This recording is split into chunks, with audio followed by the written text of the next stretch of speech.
Bueno, vamos a analizar, vamos a compartir algunas ideas en relación a cómo se vincula la evolución biológica de nuestra especie con el cambio cultural. Lo que se ha dado en llamar evolución biológica y evolución cultural en algunos casos, pero nosotros vamos a referirnos a cambio cultural y finalmente vamos a ver por qué no hablamos de evolución cultural.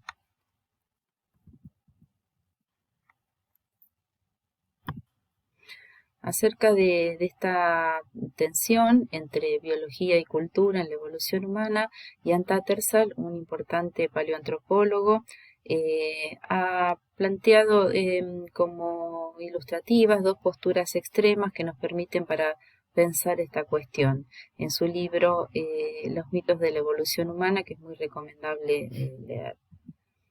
En la opción A, que él llama ángeles, entiende a nuestra especie, cualquiera sea su parecido con los animales, como algo especial, que está por encima del reino animal. Como algo especial, además, en su versión cristalizada en sociedades recientes y occidentales, como la sociedad victoriana, por ejemplo, y estas sociedades que son las que fijan el estándar de lo humano, además delimitan qué es lo no humano, es decir, se considera no gente al resto. En el caso de Darwin hay muchas expresiones que van en este sentido. Se corresponde además esta visión también con la concepción religiosa que interpreta al hombre como resultado de la creación divina y no como un producto contingente de la evolución. El hombre, y digo el hombre y no la humanidad, porque así lo entiende esta postura, es visto como dueño de la naturaleza. Los antecedentes de esta idea ya los podemos rastrear en Aristóteles con su Scala Naturae, o la gran cadena del ser de la Edad Media, donde se sitúa a los humanos como jerárquicamente por encima de cualquier otra especie y apenas por debajo de los dioses. En la opción B, que Tattersall llama bestias, los humanos son concebidos esencialmente como animales biológicos y todas las características, no solo biológicas, sino también conductuales, se explican a partir de que somos quienes fuimos. Nuestras guerras, crímenes, violaciones y demás aberraciones se vinculan con conductas heredadas de nuestros antepasados remotos. Se intenta encontrar en ese sentido una ciencia muy basada en la biología, que también se transforma en una ciencia de la sociedad, como la sociobiología y algunos aspectos también de la ecología del comportamiento actualmente o también de las neurociencias, buscando aspectos análogos y construyendo un marco teórico de estudio del comportamiento animal que parte de categorías antropocéntricas para describir estos otros grupos biológicos. Y luego se extrapolan las observaciones hechas en estas llamadas sociedades animales a las sociedades humanas, naturalizando así el orden social existente. Las analogías sobre sociedades humanas, entendidas también como sociedades animales, se vuelven identidades, donde el instinto prima sobre las otras opciones para actuar de otra manera y la libertad humana se entiende como determinada por el pasado genético de nuestra especie, de modo que las normas de la sociedad lo que hacen es reprimir esos instintos básicos, primarios y biológicos. Esta falsa dicotomía de humanos como animales versus humanos como ángeles ha resultado y sigue resultando una traba importante que entorpece la comprensión acerca de la historia evolutiva de nuestra especie y las características peculiares. En cuanto a la evolución biológica, la evolución física y cultural de los humanos implica muchos aspectos y caracteres y cada uno tiene su propia distribución en el mundo natural, desde características más inclusivas a otras más peculiares. Por ejemplo, todos los mamíferos tienen pelos y mamas, como todo mamífero, los ornitorrincos tienen pelos y mamas, pero se distinguen del resto de las especies porque ponen huevos, y eso los hace una especie diferente. Con nuestra especie ocurre exactamente lo mismo. Para situarla como cualquier otra especie biológica, desde la biología evolutiva, reconstruimos las características desde una jerarquía cada vez más abarcadora de la que formamos parte. Y se analizan en esta jerarquía las distribuciones de caracteres, identificando en cada una de ellas las novedades evolutivas que las caracterizan. el reino animal, el filum Chordados, la clase mamíferos, el orden primates, la familia Hominine, el género Homo y finalmente nuestra especie Homo sapiens.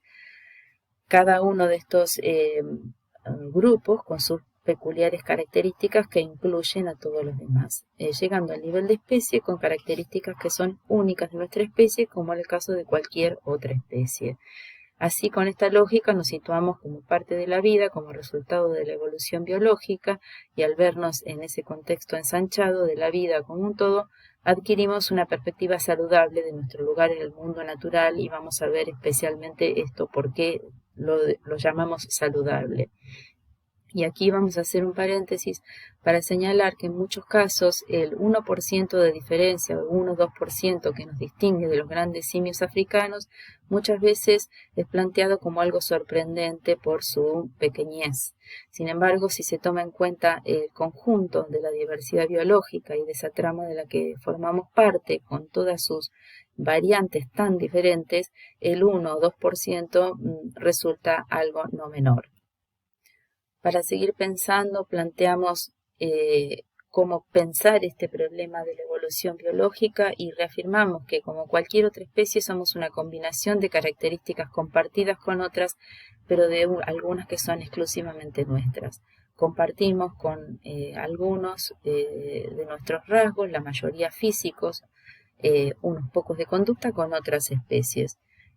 Pero tenemos características únicas propias que nos distinguen como especie. Unas pocas son físicas y la mayoría son conductuales.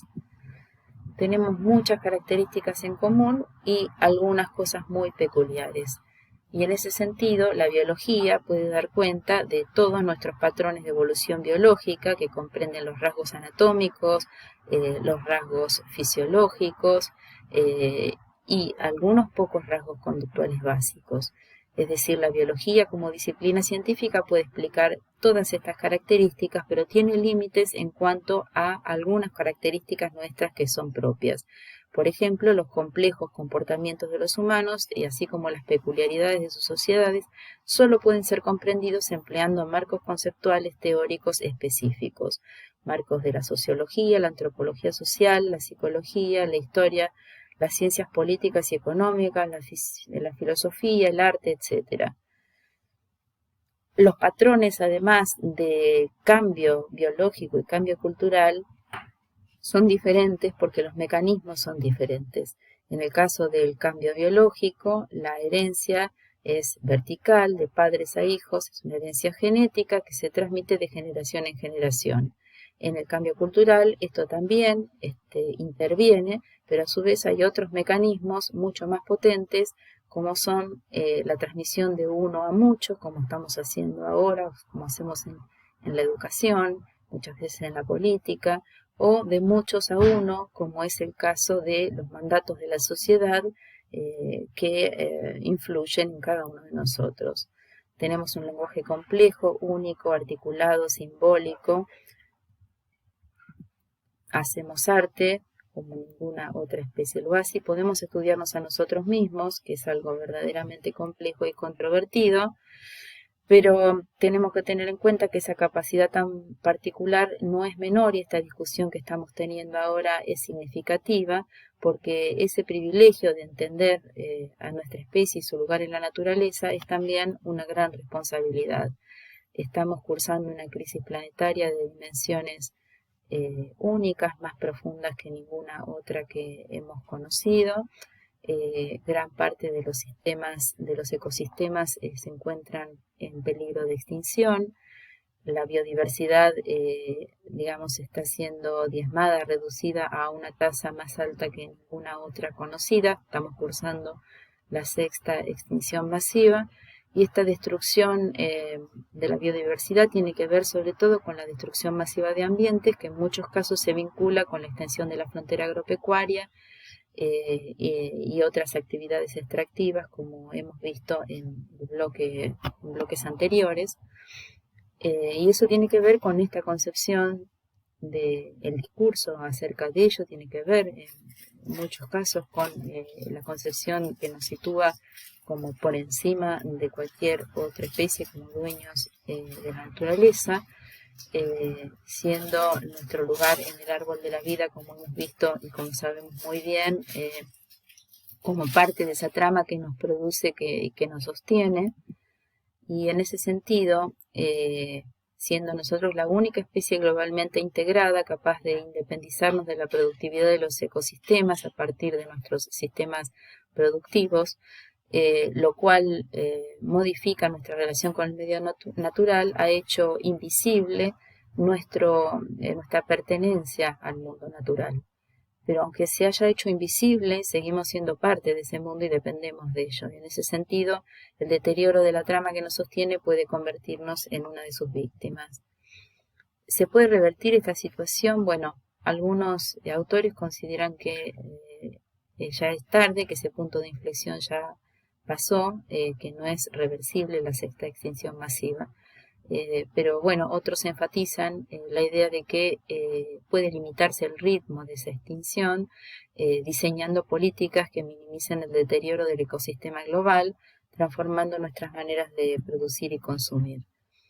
Para ello compartimos, como lo hemos hecho en otros bloques, algunas pautas que se vinculan con ello, como tiene que ver la protección de los bienes comunes de la naturaleza, no entendidos como recursos, sino como bienes comunes, la resistencia a la apropiación privada de la vida y a la destrucción de ecosistemas naturales, que está siendo encarnada por muchas comunidades en el planeta y especialmente en nuestra región, la construcción colectiva de una ética de relación con la naturaleza basada en la justicia social, productiva y distributiva y en la justicia ambiental, como hemos visto en el bloque anterior de ambientalismos, y teniendo en cuenta, por ejemplo, los derechos de la naturaleza, y como siempre nuestro rol en el espacio educativo, en los espacios de reflexión y debate, para un cambio en los patrones de producción y consumo, en el tránsito hacia una sociedad más justa y solidaria, y respetando esos mundos que ya están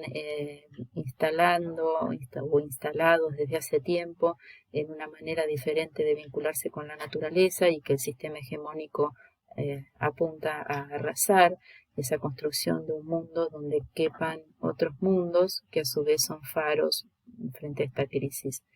El desafío entonces es aceptar la complejidad desde una perspectiva multidisciplinaria, la historia, la sociología, la antropología, la biología, las artes, la filosofía.